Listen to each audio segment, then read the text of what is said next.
I had hair down to my waist. Thick, dark brown hair that I'd been growing since high school, the kind that took 7 years of patience and care. My grandmother used to braid it for me when I was younger, weaving flowers into it on special occasions, telling me I looked like a princess from her childhood storybooks. That was before she died and left me her house. Before my mother and stepsisters realized that the quiet daughter they dismissed for years actually owned the roof over their heads. The day it happened started ordinarily enough. I came home from my job as a database administrator at a tech company, tired from debugging code all day, looking forward to a quiet evening in my room, the room that used to be my grandmother's sewing room, the smallest bedroom in the house, the one I'd been given when my mother remarried and her new husband moved in with his 3 daughters. I was 28 years old and still living in my childhood home. People asked why I didn't move out. I told them I was saving money. The truth was more complicated. My grandmother had lived in this house for 40 years. When she died 2 years ago, she left it to me, not to my mother. The will reading had been tense. My mother had expected to inherit. She'd already been planning renovations, talking about which walls she'd knock down. Instead, the attorney read my name. The house, the property, everything, all mine. My mother had been furious but said nothing at the reading. At home, she told me it didn't matter, that I'd share it with the family anyway, that blood was thicker than water, that my grandmother must have been confused in her final days. But I have the attorney's letter proving otherwise. My grandmother had updated her will just 6 months before she died, fully competent, with 2 doctors confirming her mental state. She'd written me a note, too, sealed with the will. I've watched your mother choose her stepdaughters over you for 12 years, it said. I'm leaving you this house because you deserve a place where you belong.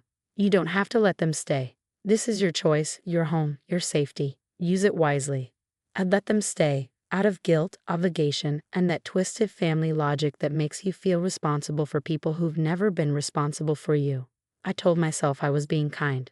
I told myself it was temporary, until my mother got back on her feet financially, until my stepsisters finished college. But they never treated it as temporary. They treated it as theirs, redecorated, painted, changed things, acted like I was the guest in my own house. That day, I came home to find him in the living room, my mother, her husband Ron, and his 3 daughters, Amanda, Kelly, and Jessica. All of them were drinking wine, celebrating something, laughing loudly. There she is, Amanda said when I walked in. She was 25, worked in retail, and spent most of her paycheck on clothes and makeup. We were just talking about you. I should have gone straight to my room. Some instinct told me to leave, but I was tired, and I just wanted some water. I thought I could walk past them. Your hair is so long, Kelly said. She was 23, between jobs again, sleeping until noon most days. It's kind of ridiculous, honestly. Makes you look like you're trying too hard. It's nice to have something consistent, I said quietly, moving toward the kitchen. You know what would be funny? Jessica said. She was 21, the youngest, the one who filmed everything for social media. We should give you a makeover, a real one. Something modern. I'm fine, thanks. No, seriously. Amanda stood up, and there was something in her eyes that made my stomach tighten. You need an update. Come on, it'll be fun. I'm going to my room. My mother stood up then. Don't be rude. Your sisters are trying to help you. They're not my sisters. The room went silent. I'd never said it out loud before. 12 years of pretending, of accepting the label, of being told to include them, to share with them, to treat them like family. That's incredibly hurtful, my mother said, her voice cold. After everything we've done for you, living in this house, eating our food, benefiting from this family. This is my house, I said quietly. Grandma left it to me. This is our family home, Ron said, speaking up for the first time. Your grandmother would be ashamed of how selfish you've become. I turned to leave. Amanda grabbed my arm. Let go, I said. Not until you apologize. Then my mother was there, her hands on my shoulders, pushing me down onto the couch. You need to learn some humility, she said. You need to understand that you're not special, that you don't get to treat this family like you're above us. I tried to stand. She pushed me back down, harder this time, her hands like iron on my shoulders. Amanda grabbed my hair, wrapping it around her hand, pulling my head back. Hold her still, Jessica said, and then I heard it, the distinctive sound of scissors opening. Don't, I said, hearing the fear in my own voice. Too late, Amanda said. You want it to be different. Let's make you different. The first cut was 10 inches. I felt it. The sudden lightness, the shift in balance, the strands sliding past my face and falling onto my lap. Kelly was laughing. Jessica was filming, her phone held high, capturing everything. Ron watched from his chair, doing nothing, saying nothing. My mother held me down while Amanda cut. Not styling, not shaping, just cutting. Grabbing handfuls and hacking them off with kitchen scissors. 7 years of growth gone in minutes. My grandmother's braids, the princess hair from storybooks, reduced to jagged clumps scattered across my jeans. I didn't fight back. I could have. I'd taken self-defense classes. I was stronger than I looked. But I stayed still, stayed quiet, and let them do it while I planned. When they finished, my hair was destroyed. Uneven chunks, some 3 inches long, others 6, some nearly to my scalp. I looked like someone had attacked me, because someone had. There, Amanda said, stepping back to admire her work. Much better, more realistic. You should thank us, Kelly added. We just saved you years of trying to be something you're not. Jessica was still filming. This is going to be hilarious on TikTok, giving my stepsister a reality check. I stood up slowly. Hair fell from my lap onto the floor. I looked at my mother, who finally released me and stepped back, arms crossed, face blank, showing no remorse. You needed that, she said. You needed to be brought down a level. I walked to my room without speaking, locked the door, looked in the mirror at what they'd done. Then I opened my laptop and sent 3 emails.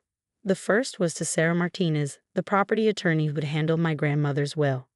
I need to begin eviction proceedings for unauthorized occupants. How quickly can we move? The second was to James Wilson, my grandmother's estate executor. I need copies of all documentation proving my ownership of the property. Please send them to both my email and my attorney. The third was to Laura Price, a friend from college who happened to be a police officer. I need to file a report for assault and battery. Can you tell me the process? Sarah responded within an hour. We could have the notices prepared by tomorrow morning. The occupants had no lease, no legal right to be there, and had been living on my property without compensation for 2 years. In our state, I could give them 30 days' notice to vacate. Given that they'd assaulted me, we could potentially expedite. I documented everything that night. Photographed my hair from every angle. Photographed the bruises forming on my shoulders where my mother's hands had pressed down. Wrote down every detail while it was fresh. Named every person who'd been in the room. I didn't sleep. I researched eviction procedures, tenant rights, property law. I read about battery charges, false imprisonment, and assault in domestic situations. I prepared. The next morning, I left the house at 6 a.m., before anyone else was awake. I went to Sarah's office. We spent 2 hours preparing notices for 5 people: my mother, Ron, Amanda, Kelly, and Jessica. Each notice formally informed them that they were residing in my property without a lease, that I was terminating their occupancy, and that they had 30 days to vacate the premises. A process server delivered all 5 notices at 9 a.m. I was at work by then when Sarah called to tell me it was done. My mother called me 17 times that morning. I didn't answer. Amanda sent 43 text messages ranging from disbelief to threats. I saved them all. At lunch, I went to the police station and filed a report. Officer Laura Price wasn't working, but I met with Officer David Kim instead. I showed him the photographs. I showed him the video Jessica had posted on TikTok before I reported it and got it taken down, but not before I downloaded a copy. The video showed everything. My mother holding me down, Amanda cutting my hair, Kelly and Jessica laughing, my face showing fear and pain. It showed assault, battery, and false imprisonment. All filmed and posted publicly like it was entertainment. Do you want to press charges? Officer Kim asked. I'm considering it. Right now, I'm filing the report for documentation. This is serious. What they did is criminal battery. Your mother committed false imprisonment. This isn't family drama. This is assault. I know. We can arrest them today if you want. I thought about it. About my mother in handcuffs, about the stepsisters who'd laughed while cutting my hair being processed and fingerprinted. Part of me wanted it, but another part knew the eviction was consequence enough. Criminal charges would drag on for months. I'd have to testify, relive it, and see them again. I'll think about it, I said. For now, I just need this documented. He gave me the report number and his card. Call me if you change your mind or if they threaten you. And get a restraining order. With this evidence, you'll have no problem getting one. I went back to work. I coded. I debugged. I acted normal while my phone exploded with messages from people demanding to know what I was doing, how I could do this to family, where they were supposed to go. That evening, I didn't go home. I stayed with a friend, giving my mother and stepsisters time to process, to pack, to plan. I gave them space to be angry without me there to target. 3 days later, Sarah called. They're refusing to leave. They're saying this is their home, that they have rights, that you can't evict family. Can we proceed with formal eviction? Yes. We'll file with the court. Given the assault and the video evidence, we can request expedited proceedings. The judge will likely give them the minimum required notice. We filed. The court date was set for 2 weeks later. My mother hired a lawyer, someone who took her money and then explained that she had no case, no lease, no ownership, no legal right to the property.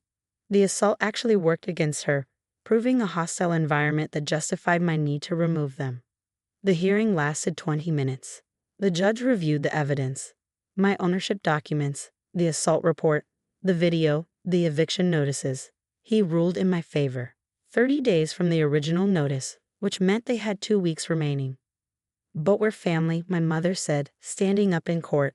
She's my daughter. And this is her property, the judge said. You assaulted her in her own home. You're lucky she's not pressing criminal charges. You have 2 weeks to find alternative housing. If you're not out by then, the sheriff will remove you. They left the courthouse without looking at me. I changed the locks the day after the deadline. They'd finally left, taking most of their belongings, but leaving the house in disrepair. Holes in walls, damaged floors, missing items that had belonged to my grandmother. I documented it all and sent them a bill for damages. They ignored it. My mother tried to reconcile 3 months later. She called from a number I hadn't blocked, crying, saying she was sorry, that she'd been stressed, that she hadn't meant it, that family was forever. You held me down while someone cut my hair with kitchen scissors, I said. You told them to film it. You posted it online. You laughed. I was angry. You were being ungrateful. I owned the house you were living in rent-free. I let you stay out of obligation, and you assaulted me. Where are we supposed to go? That's not my problem anymore. She'd moved into a 2-bedroom apartment with Ron. The stepsisters had scattered, living with boyfriends and friends, cycling through temporary housing. None of them had stable situations. None of them had ever learned to support themselves because they'd always had my grandmother's house as a safety net. Now they didn't. I lived alone in the house for the first time in my life, painted my room, turned my grandmother's old room into an office, planted a garden, made it mine. My hair grew back slowly, about 6 inches a year. I kept it shorter now, just past my shoulders, easier to manage. I didn't need it down to my waist anymore. I didn't need to be the girl from my grandmother's storybooks. I needed to be the woman who owned her own house and didn't let people assault her without consequences. A year after the eviction, Jessica tried to apologize. She said she'd matured, that she understood now what they'd done was wrong and wanted to make amends. Did you apologize because you realized it was wrong? I asked. Or because you need something? She hesitated too long. That's what I thought. I didn't hear from any of them again. 2 years after everything, I still lived in my grandmother's house, my house. I'd made it beautiful, filled it with plants and light and peace. Sometimes I'd stand in the kitchen where she used to make tea and tell stories, and I'd thank her for seeing clearly, for giving me a way out, for leaving me the house that became my freedom. She'd known what my mother was. She'd known what would happen. She'd given me the tools to protect myself. Some people say I should have forgiven them, that family is family, that holding grudges hurts everyone. But forgiveness isn't required for assault. Boundaries aren't cruel. And family who holds you down while someone attacks you isn't family worth keeping. My grandmother taught me that. She left me more than a house. She left me permission to choose myself. Hi everyone, I'm Megan. I'm 28 and originally from Boston. The words played in my head as I paced the kitchen, replaying the scene that had unraveled earlier. You embarrassed me in front of my clients again, Megan. Carter snapped, his tone sharp enough to cut through steel. I froze mid-step, gripping the counter. I just mentioned how we met in college. How is that embarrassing? He groaned, rubbing his temples. It makes me look unprofessional. Just stay away from my work events from now on. This was how it always went. 5 years of marriage, and I was walking on eggshells in my own home. When we first met, Carter was the charming, successful 27-year-old realtor who swept 23-year-old me off my feet. But now, at 32, he was someone I barely recognized. You should listen to Carter. His sister Rebecca chimed in later that week at our usual family dinner. Her voice carried the same condescension that always made my stomach churn. He's worked so hard to build his reputation. The last thing he needs is what, Rebecca? I asked, meeting her prim and proper glare head-on. An embarrassing wife ruining everything, she finished, with a tight smile. Her words stung, as they always did. At 35, Rebecca never missed an opportunity to remind me that I didn't belong in their world. Later that week, while shelving books at the small bookstore where I worked part-time, my coworker Mia nudged me gently. "Girl, you look exhausted. Everything okay at home?" I hesitated before mumbling, "Just the usual. Carter's stressed about work," says David, his partner, is breathing down his neck about some accounts. "David, the twitchy one?" "Yeah, something's definitely up with their books," Mia said, her tone skeptical. I wanted to call Olivia, my childhood best friend, but Carter had labeled her toxic to our marriage 2 years ago. Olivia, who had been there since 3rd grade. Olivia, who had become a forensic accountant and warned me about rushing into marriage. "He's isolating you, sweetie," my dad had said before the wedding. "Just like your mother's first husband did to her." "Dad, Carter's nothing like that," I had insisted. Now, 5 years later, Dad's words haunted me. But when I tried talking to him about my marriage, he'd just sigh and say, "You made your bed, Megan." Last night, while searching for a missing bill, I found strange receipts in Carter's office, hotel charges, expensive restaurants, dates that didn't match any of his supposed client meetings. When I confronted him, his face darkened. "You're going through my things now? This is exactly why I can't trust you around my business." "Trust you? What about all these charges, Carter? The late nights? The secret phone calls?" He grabbed his keys, his jaw clenched. "I'm staying at Rebecca's. Don't call me, and don't you dare tell anyone about this, especially not David. You have no idea what you're messing with." As I watched his car disappear down the street, dread sank into my chest. I was trapped in a web of lies, control, and secrets. What I didn't know was that the worst was yet to come. Months later, on a rainy day in court, Carter's lawyer stood before the judge, his voice cold and confident. "Your Honor, Mrs. Thompson has displayed erratic behavior throughout the marriage, including stalking my client at work and harassing his business associates." I sat there stunned, as every concern I ever raised about Carter's late nights and suspicious finances was twisted into evidence of my instability. "That's a lie." I wanted to scream, but my lawyer's warning to remain calm echoed in my mind. The rain battered the courthouse windows as the lawyer continued. "Furthermore, she has made baseless accusations about Mr. Thompson's business practices, clearly in an attempt to extort him." During recess, I overheard whispers in the hallway. "Did you hear? Rebecca said Megan tried to seduce David to get dirt on Carter's business." "Seriously? No wonder Carter's divorcing her. She's been after his money from day one." My phone buzzed. A text from Mia. Gee, Megan, you need to see this. David just forwarded me emails between Carter and his mistresses, plural, and something shady about their client accounts." Before I could respond, Carter's lawyer approached, holding new papers. "Mrs. Thompson, we're freezing all joint accounts pending investigation of your allegations. Mr. Thompson claims you've been making unauthorized withdrawals." "What? That's all I have. How am I supposed to live?" "Not my concern, Mrs. Thompson." Desperate, I drove to my father's house, rain-soaked and trembling. "Dad, please. I have nowhere else to go." Carter froze everything. His face hardened. "I warned you about rushing into this marriage, Megan. Now Rebecca tells me you've been spreading lies about Carter, trying to ruin his reputation." "Dad, that's not true. Rebecca is lying." Carter's bean. "Enough," he interrupted, his tone final. "You made this mess.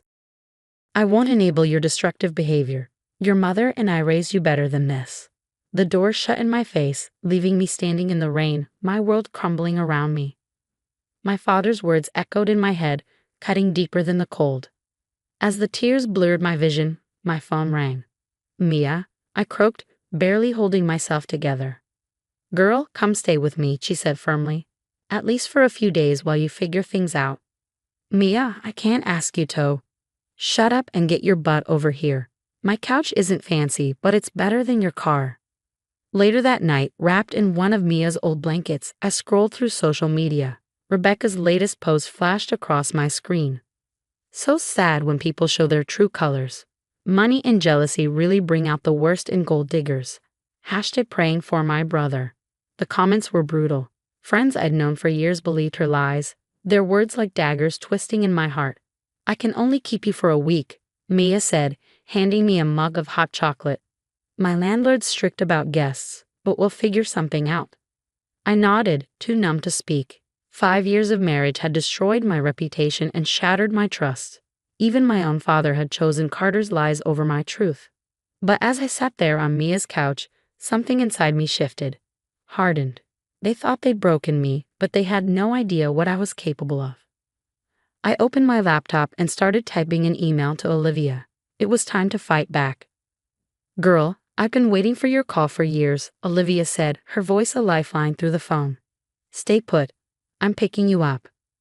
2 hours later, we were in Olivia's home office, surrounded by stacks of financial documents that David had secretly sent me. This is serious fraud, Megan, Olivia said, her eyes scanning the pages. Look at these property valuations. They're inflating prices, pocketing the difference. And wait a minute, she paused, pointing to a section. These wire transfers to offshore accounts, what about them?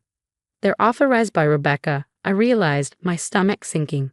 Your dear sister-in-law's been helping Carter launder money through her medical practice, Olivia said, shaking her head. My phone buzzed again. It was David. Megan, I found more. That development deal in Phoenix? Carter screwed me over, pocketed my investment and blamed it on the market crash. I've got all the paperwork.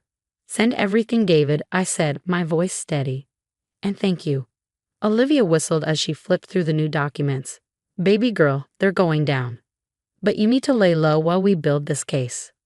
Through Olivia's connections, I found a spot at New Beginnings, a women's housing organization. My new roommate, Jenna, worked at Summit Publishing. We're actually hiring for an editorial assistant, Jenna mentioned over breakfast. Way better than that bookstore gig. I don't know, I said hesitantly. Carter always said I wasn't cut out for corporate. Jenna snorted. Carter's an idiot. Send your resume. 2 weeks later, I was starting my new job. For the first time in years, I felt capable. Strong. Then one evening, David called again. Emergency, meet me at Rebecca's office tonight. In the parking lot after hours, he handed me a USB drive. Security footage, he said. Rebecca's been meeting with shady investors. Watch the May 15th video. Back at my place, Olivia and I watched in stunned silence.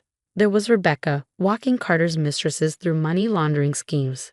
5 different women, all funneling cash through Rebecca's medical practice. Olivia shook her head, incredulous. Look at these dates, matches perfectly with those hotel receipts. My phone buzzed again. Carter. Hope you're happy living off charity. Rebecca tells me you're spreading more lies. Back off or else. Or else what? Olivia scoffed. He's getting nervous. We're close to something big. I spent nights organizing evidence, poring over every detail. Days were spent building a new life at Summit. My first manuscript acquisition was approved, and my boss called me a rising star. Look who's thriving, Jenna teased one evening, Miss Editorial Assistant with a corner desk. Then, one afternoon, Olivia burst into my office. Found it, the smoking gun. Rebecca had been falsifying medical billing codes, processing Carter's dirty money as patient payments. How much money are we talking about? I asked, breathless. Millions, Megan. They've been running the scam for years, long before you even married him. That night, I lay awake, the weight of it all pressing on me. All those years of gaslighting, Rebecca's snide comments, Carter's control, it all came rushing back. It hadn't been in my head. The evidence was right there in black and white. My phone buzzed with a message from Rebecca. Rebecca, heard you got some pathetic publishing job. Still trying to prove you're not a gold digger. Give up, honey. Nobody believes you. I smiled, thinking of the documents safely stored in Olivia's office. Oh, Rebecca, I whispered to myself. You have no idea what's coming. Moments later, a text from Olivia jolted me awake. Olivia, turn on channel 7. Now. The screen lit up with breaking news. There was Carter being led out of his office in handcuffs. Rebecca stood outside her medical practice, screaming at FBI agents. Anchor. A massive real estate fraud scheme has been uncovered today, involving prominent realtor Carter Thompson and his sister, Dr. Rebecca Collins. My phone exploded with messages. Mia, OMG girl, you did it. David, finally got what they deserved. Thank you. Later that evening, Olivia burst into my office at Summit Publishing, champagne in hand. 15 years, baby. The judge threw the book at them, she announced triumphantly. Not long after, my father's voicemail came through. Dad, I saw the news. I was wrong, so wrong. Please call me back. Delete. 2 weeks later, I sat in the courtroom. Carter and Rebecca were both being sentenced. Your Honor, I had no idea. Rebecca sobbed. The judge's gaze was unrelenting. Really? The evidence shows you personally processed over $2 million in fraudulent transactions. Carter tried to catch my eye, but I stared straight ahead, remembering all those nights I cried myself to sleep, thinking I was the problem. Judge. Mr. Thompson, this court sentences you to 15 years. Miss Collins, 12 years. Your licenses are permanently revoked. Outside the courthouse, reporters swarmed me. Miss Thompson, how does it feel knowing your ex-husband? It's just Sher Mitchell now, I interrupted, a smile tugging at my lips. And I have a book to write. 6 months later, my memoir, Raining Lies, hit the bestseller list. Summit fast-tracked me to senior editor. To karma, Olivia toasted at our celebration dinner. To friendship, I corrected clinking glasses with Mia, Jenna, and David. I couldn't have done this without you all. Did you hear? Mia whispered. Rebecca's husband filed for divorce. Can't handle the shame. And Carter's mistresses, Olivia added with a grin. They all testified against him for reduced sentences. Poetic justice, David said, raising his glass. My phone buzzed again. A text from Dad. Dad, saw your book at Barnes & Noble. So proud of you. Please, can we talk? I glanced at Olivia, who asked, Your father again. Not my problem anymore, I said, watching the TV above the bar. Carter and Rebecca were being escorted to separate prison transport vehicles. The news ticker read, Thompson siblings begin combined 27-year sentence for massive fraud scheme. You know what's funny? I said, buttering my bread. They thought making me homeless was their power move. Turns out, losing everything showed me exactly who I am. And who's that? David asked. Someone who doesn't need toxic people's approval to succeed. Later that night, I walked past my father's house in the rain. He was on the porch, probably waiting for me like always. Megan, please, he called out. I kept walking, my heels clicking against the wet pavement. My phone buzzed, a message from my publisher. Publisher, second book deal approved. Contract tomorrow. I smiled, thinking of Carter and Rebecca in their prison cells. Of my father, alone on his porch. Of everyone who tried to break me. Looking up at the rainy sky, I typed back, absolutely. Time to tell more stories that need to be heard. The rain felt different now, not like tears anymore. More like applause. If you were in my shoes, if your own father chose to believe your abuser's lies over you, would you eventually forgive him after he saw the truth? Or would you stand firm in your decision to cut him off completely, like I did? Share your thoughts in the comments below. Hi, I'm Harper, 17, a senior at Lincoln High, and working after school at Sweet Bean Cafe to save up every dime I can. Why? Because my mom, Victoria, never spends a penny on me. My little sister, Olivia, though, oh, she's a different story altogether. Harper, can you cover Jen's shift tonight? Mrs. Rodriguez, my manager, asks as I wipe down a sticky table. Sure, I say, forcing a smile. Extra hours mean extra cash, and I need all I can get. You're such a responsible girl, she says, her voice a mix of admiration and shade. Not like some who just spend their parents' money. Her eyes flick toward Olivia, lounging at a corner table, scrolling her phone. She's here often mostly to criticize the coffee for not being Instagram-worthy enough. Later, during my break, my best friend Samantha plops into the chair across from me. Guest who just submitted their NYU application. I say, grinning as I flash my phone. Her face lights up. Girl, with your grades, they'd be crazy not to accept you. Then her expression sobers. But what about your mom? She doesn't even know, I admit. She's too busy planning Olivia's sweet 16. Apparently, that's more important than my entire future. Before Sam can respond, my phone buzzes. Mom. Harper, where are you? Olivia needs help with her history project. I'm at work, Mom, my actual job. Well, Olivia's grade is more important than your little coffee shop hobby. Come home now. It's not a hobby, Mom, I say, barely keeping the frustration out of my voice, and Olivia can do her own homework. I hang up, my hands trembling. Tears threaten, but Sam squeezes my arm. Hey, she says gently, remember what we're saving for. That brightens me up. Yesterday, after months of extra shifts and tips, I finally hit my goal. $400. Enough to buy the prom dress. Midnight blue, strapless, with tiny crystals that shimmer like stars. You should have seen Mom's face when I brought it home, I tell Sam. She actually tried to convince me I bought the wrong size and that it would fit Olivia better. Just like last Christmas, when she gave Olivia my new laptop. Or when I had to move into the basement because Olivia needed a creative space. Sam shakes her head. You deserve so much better. Mrs. Rodriguez appears with fresh lats. Harper, I saw your test scores on the honor roll board. Principal Martinez can't stop raving about you. Thanks, Mrs. R. At least someone notices. Sam's eyes widen as she glances out the window. Speaking of novices, isn't that Olivia with Jason? I turn and freeze. There they are, laughing, flirting. Olivia's wearing my favorite sweater, the one Mom claimed she never saw. Classic Olivia. Mom probably told her it looked better on her anyway. Later that evening, Mom's voice booms from upstairs. Harper, get up here now. I find her in Olivia's creative space, holding my dress. Isn't this perfect for Olivia? She needs it for prom. What? That's my dress. I bought it with my own money. Don't be selfish, Mom snaps. Olivia spent her dress money on essential networking supplies for her influencer career. Those Gucci bags are investments. Olivia smirks, not even looking up from her phone. I'll look better in it anyway. Blue is totally my color.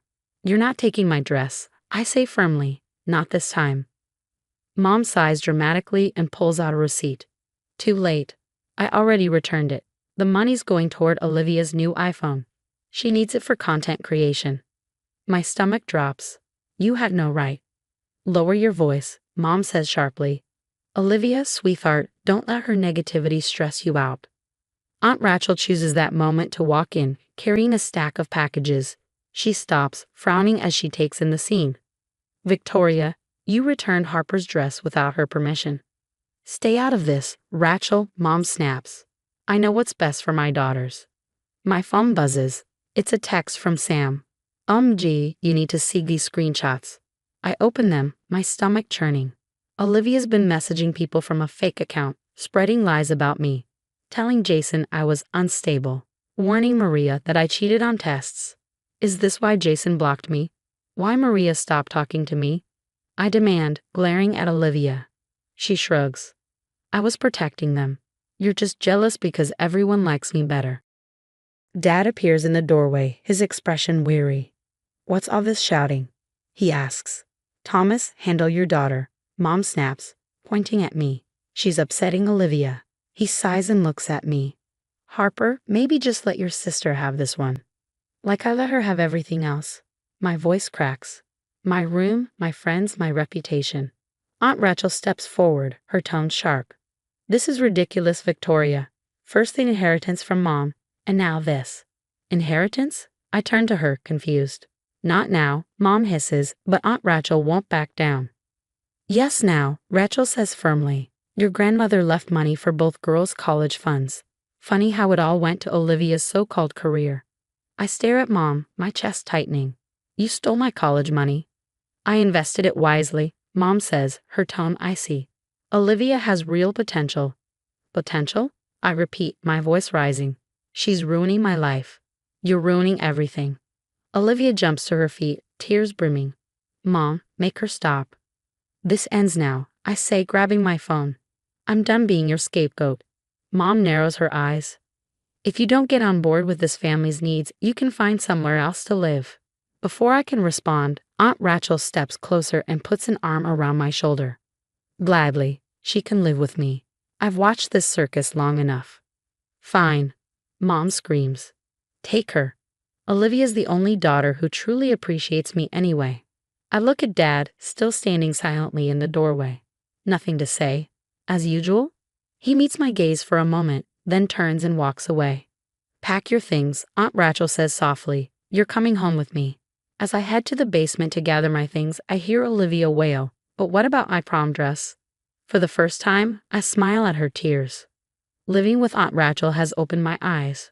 One afternoon, while sorting through Grandma's old papers in Rachel's study, I stumble upon something shocking.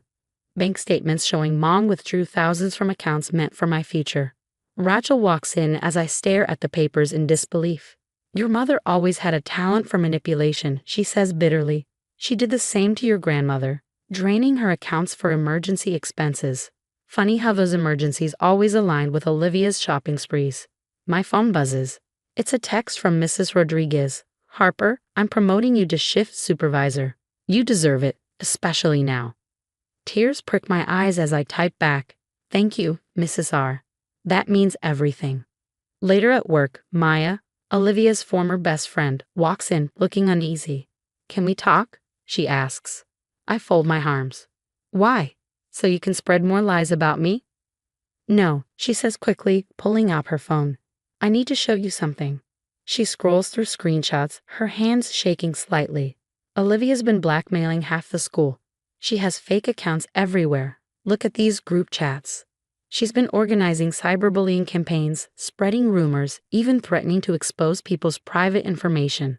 I take the phone and skim through hundreds of messages. My stomach churns as I see Olivia's name attached to hateful comments and cruel strategies. She did it to me too, Maya says quietly. When I caught her stealing from the school fundraiser, she threatened to tell everyone about my mom's rehab. Before I can respond, Samantha rushes into the cafe, practically out of breath. Harper, you won't believe this, she says. Remember that anonymous Instagram account posting all those horrible things about Katie's eating disorder? I traced it back to Olivia's IP address. We spend hours documenting everything. Screenshots, messages, timelines. Other students start coming forward, each with their own story about Olivia's schemes. Your sister ruined my sister's quinceañera, Maria says, showing me more evidence. She sent those awful messages just because your mom thought our party would overshadow Olivia's sweet 16. As we piece it all together, my phone buzzes. It's Dad. Harper, we need to talk. I've been going through the family accounts. Later, I meet him at Aunt Rachel's house. He looks older, worn down. Your mother, he sighs. She's been forging my signature, transferring money, taking out loans in my name. All for Olivia's projects. We're in serious debt now. Aunt Rachel, sitting nearby, crosses her arms, and I found Olivia's real credit card statements. Designer clothes, hotel parties, ridiculous purchases. Things no 16-year-old should be buying. Your mother covered it all up, while Harper worked doubles at a cafe. I was blind, Dad admits, his voice heavy. But this stops now. I've frozen all the accounts and contacted a lawyer. That night, I sit at Aunt Rachel's desk, compiling everything into a single document. The financial fraud, the cyberbullying evidence, the witness statements. Mom and Olivia's perfect facade is about to shatter. Ready to send this to the school board? Samantha asks. Not yet, I reply. First, let's see how Mom explains these bank statements to Dad's lawyer. Rachel smiles faintly. Your grandmother always said the truth comes out in the wash. Speaking of truth, I say, checking my phone. Olivia's latest Instagram post claims she's valedictorian material. I smirk. Wait until Principal Martinez sees proof she's been stealing test answers. Everything falls apart faster than I expected. While I'm thriving at Aunt Rachel's, Mom's carefully constructed house of cards collapses. Samantha bursts into my room one morning, her face alight with news. Did you hear? Your mom's coworker found evidence she's been embezzling from her company. She was using the money to fund Olivia's influencer career. The same day, Olivia struts into school, only to be stopped by Principal Martinez. Miss Mitchell, my office. Now. I watch from the hallway as Olivia is escorted away, crying about her ruined reputation. By the end of the day, she's suspended indefinitely, and the college acceptance letters she bragged about, all rescinded. That evening, Dad calls. The divorce papers are filed, he says. Your mother's financial deception. It's worse than we thought. The house is being sold. 2 weeks later, I see them moving into the rundown Oakwood apartments across town. Olivia's designer bags look out of place as she hauls them up rusty stairs. 5 years later, I'm thriving in NYC, working at a top marketing firm with a view of Central Park. Meanwhile, Olivia is still in our hometown, bouncing between minimum wage jobs, her Instagram influence down to 200 followers. Mom, once the queen of her social circle, works as a grocery store cashier, abandoned by her society friends after the embezzlement scandal. Dad, on the other hand, has remarried, a sweet kindergarten teacher who genuinely cares about him. The blue prom dress incident feels like a lifetime ago, but it was the turning point. It taught me to stop being a doormat and start being the main character in my own life. Some say success is the best revenge. I disagree. Success isn't revenge at all. It's what happens when you cut out the people who were holding you back and focus on yourself. If you found out your parents secretly stole your college fund to support a sibling's lavish lifestyle, what would you do? Would you confront them immediately or gather evidence quietly like I did? That day, I had been working from home, spending most of my time in the study since morning. The cheerful chatter of my husband, Ethan, and his daughter, Amelia, echoed through the house. It was the first time I'd heard them talk with such excitement. Curiosity got the better of me, and I quietly crept toward the hallway to listen. Then, I heard something that stopped me cold. It's so much more peaceful without that annoying wife around, Ethan said, his voice lighthearted. Annoying wife? Was he talking about me? My heart sank. My mind scrambled to make sense of it, replaying his words over and over. Did he really see me like that? Before I could recover from the shock, Amelia chimed in. We still need her for my college fees, though. We can't do without that human ATM. Human ATM. Those words stung deeper than I could have imagined. Was that all I was to them? A source of money? I had given so much to support Amelia, believing it was my role as a stepmother, hoping my care would eventually earn her trust and affection. But now, it was clear. They didn't value me, they only valued what I provided. Fighting back tears, I quietly returned to my room. My hands trembled as I began packing a suitcase, taking only the essentials. When they left the house for dinner, I slipped out the door without a word. As I drove away, I felt a mix of heartbreak and resolve. Just because I was lonely didn't mean I deserved this.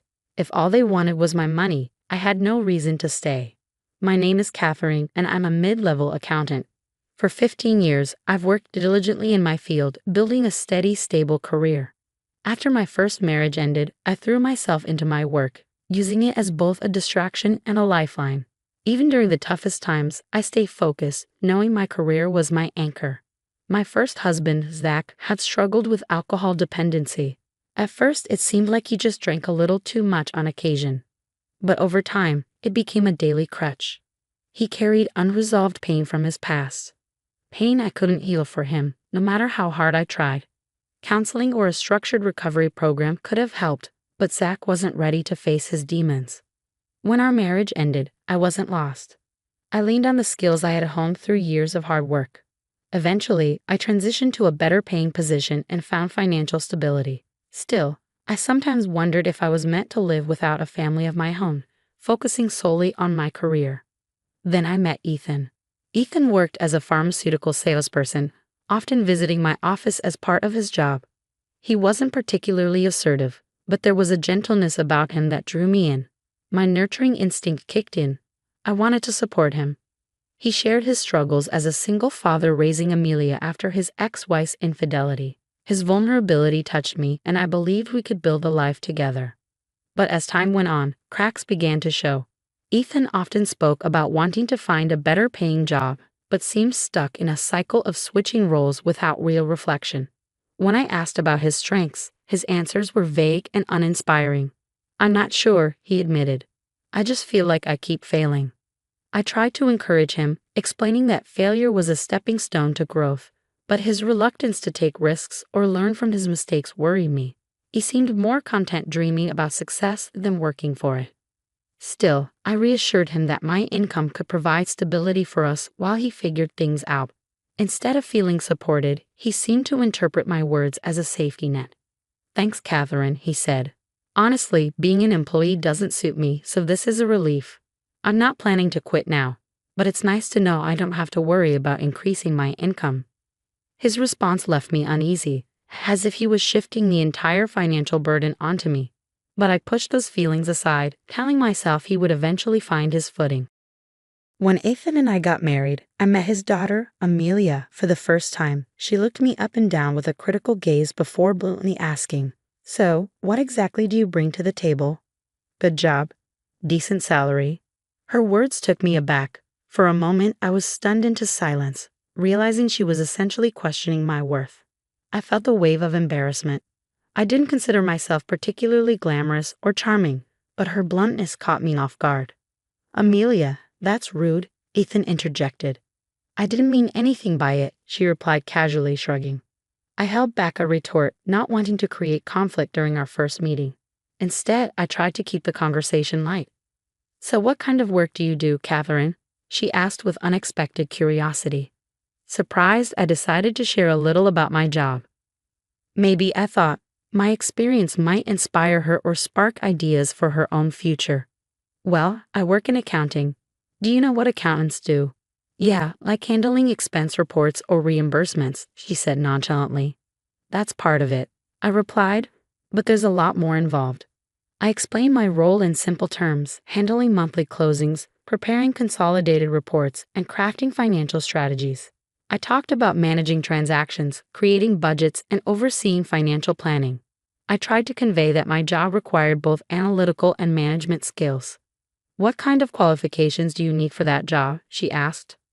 "Well, you need accounting certifications, and if you want to advance, experience in finance or banking can be really helpful.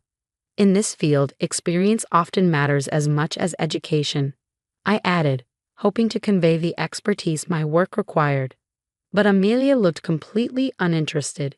Ethan chimed in, his tone casual. "That sounds pretty busy. So how much do you make doing all that?" For a moment, I almost answered truthfully. My salary was just shy of 6 figures, a milestone I was working toward. But when I noticed Amelia smirking and glancing at Ethan as if they were sharing some inside joke, I decided to give a vague response. "Let's just say it's a bit above average for an accountant," I said with a polite smile. Amelia rolled her eyes and made a dismissive noise. She glanced at Ethan, and the two of them exchanged a look that made me feel like an outsider. Trying to lighten the atmosphere, I continued explaining more about my work, but my words seemed to fall flat. I reminded myself that this was just the beginning. Building a family takes time, I thought. I was determined to support both Ethan and Amelia and be part of their lives. If it came down to it, I was even willing to support Amelia's education financially. However, what I didn't realize at the time was Ethan's true intentions. Over time, it became clear that he had been planning to rely on my income from the very start. He even mentioned wanting to enroll Amelia in an expensive private university, one that was known to accept students as long as the tuition was paid up front. Once we started living together, I began noticing troubling patterns. For instance, Amelia often skipped her tutoring sessions without telling me. One day, the tutoring center even called to inform me that she hadn't shown up. "Hey, Amelia," I knocked on her door. "What happened with tutoring today?" She answered with a bored tone. "I attended remotely." Her excuse didn't sit right with me. The center had recently switched back to in-person sessions and wouldn't have called if she'd attended virtually. I started to worry about her commitment to her education. Did she really have the motivation for college, or was this just another way to take advantage of my support? "Amelia, if you're struggling with any subjects, I can help you review if you'd like," I offered. "Why would I need help?" Amelia shot back, her tone sharp. "I just thought maybe I could help," I said, trying to keep my voice calm. "You might feel more comfortable asking me questions." She let out a heavy sigh, clearly irritated. "Look, I don't need any of that. It's kind of weird that you're trying to act all motherly." Her words stung more than I expected. My offer wasn't meant to insult her, but it was clear she had taken it the wrong way. I instantly regretted saying anything. Perhaps she was already feeling frustrated about her studies, and my well-meaning comment had only added to her stress. "I'm sorry," I said quickly. "You're right, You should go at your own pace. I didn't mean to overstep. But deep down, I knew the issue was serious. Missing tutoring sessions, especially in a fast-paced college prep program, would only make things harder for her in the long run. Without a strong commitment, Amelia could easily fall behind. Later that evening, I decided to bring it up with Ethan. Ethan, can we talk about Amelia's studies for a minute? Sure, what's going on? He asked. Please don't scold her, I began, trying to tread carefully, but her tutoring center has called a few times. It seems she hasn't been attending regularly. Oh yeah, that doesn't surprise me, he said with a sigh, brushing it off as if it were no big deal. She's always hated studying. He smiled as he added, she's got her eye on a private university, one of those schools that will take her as long as we can pay the tuition. His nonchalant attitude unsettled me. Perhaps Amelia lacked motivation because she believed everything would be taken care of for her. But as her stepmother, I didn't feel it was my place to point this out. Instead, I nodded and let the conversation drop. I returned to my room, preparing for an online meeting. My new schedule allowed me to work from home twice a week, giving me more opportunities to observe Ethan and Amelia's behaviors. Little by little, my earlier worries about their intentions began to resurface. I couldn't shake the feeling that they might be expecting me to foot the bill for Amelia's entire college tuition. While I had no problem supporting her dreams, I didn't want to be taken advantage of.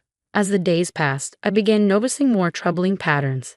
Ethan, for example, would often sleep in on weekdays or return home early in the afternoon. One morning, I walked into the living room and was surprised to see him there. Oh hey, I said. You're here. Yes, it's my work from home day. Are you off today? Actually, I took the morning off, he replied casually. I was really tired from a late night of work yesterday. But as I stood there, I caught a faint whiff of alcohol in the air. It seemed more likely he had been out drinking than working late. I let it slide, but over time I realized these mornings were becoming a pattern. Ethan often talked about how he never seemed to fit in at work. I had always assumed he was just unlucky, but now I started to wonder if his own habits were to blame. One morning, I accidentally overslept by about 30 minutes because I hadn't been feeling well. My first meeting wasn't until 10:00 a.m., so I planned to take it slow and ease into the day. As I lay in bed, half asleep, I heard voices coming from downstairs. I glanced at the clock. It was already 9:00 a.m. Why were there voices at this hour? Ethan should have left for work, and Amelia should have been at school. Curious, I tiptoed down the stairs. Dad, are you taking the day off again? I heard Amelia ask. Of course, Ethan replied, his voice relaxed. I'm already using up my vacation days, might as well use them. Before I quit. Wait, are you really quitting? Amelia's voice was filled with surprise. I'll be technically between jobs, Ethan replied nonchalantly. Not a slacker, just, taking some time to think. I froze in place. Was he seriously planning to quit his job without telling me? Well, I'm just a student, Amelia said, her tone casual, so I don't have to worry about jobs yet. They kept talking as if responsibility was an abstract concept, not something they had to face. And then I heard the words that shattered any illusions I had left. Life's so much more peaceful without the annoying wife around, Ethan said, chuckling. Annoying wife? Was he really talking about me? My stomach twisted. As the realization hit, my breath caught in my throat. To him, I wasn't a partner. I was an inconvenience. And then Amelia's voice chimed in, adding insult to injury. But we can't have her gone completely.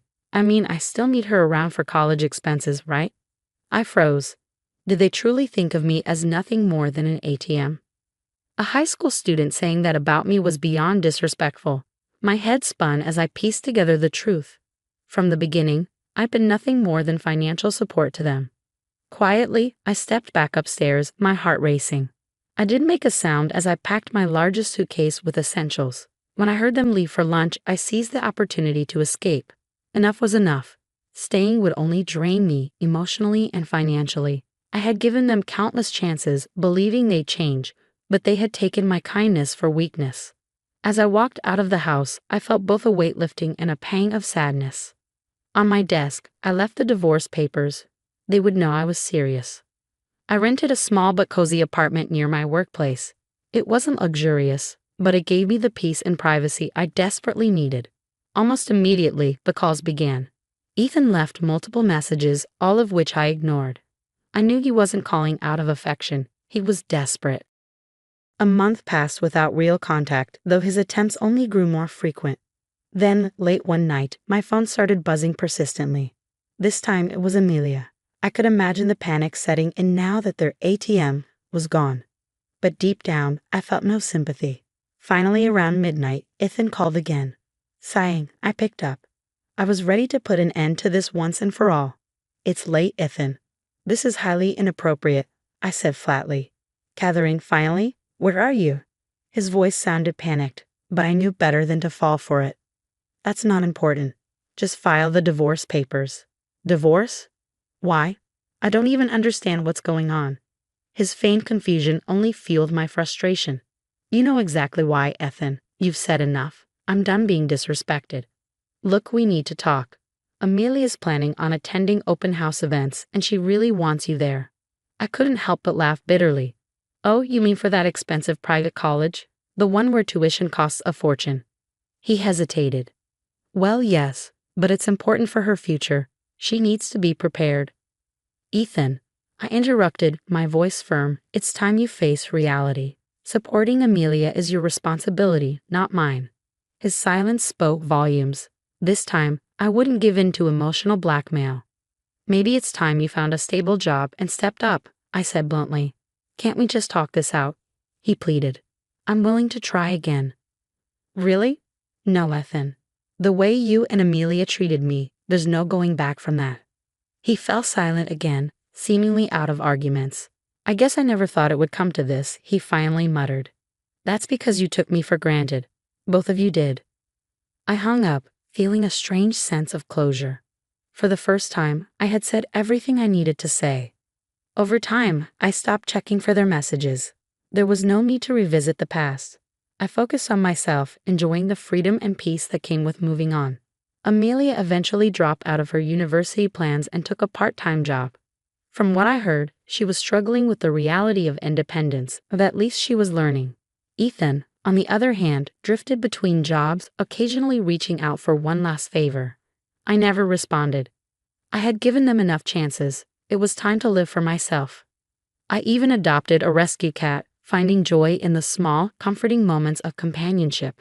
Slowly but surely, I rebuilt my life, one step at a time.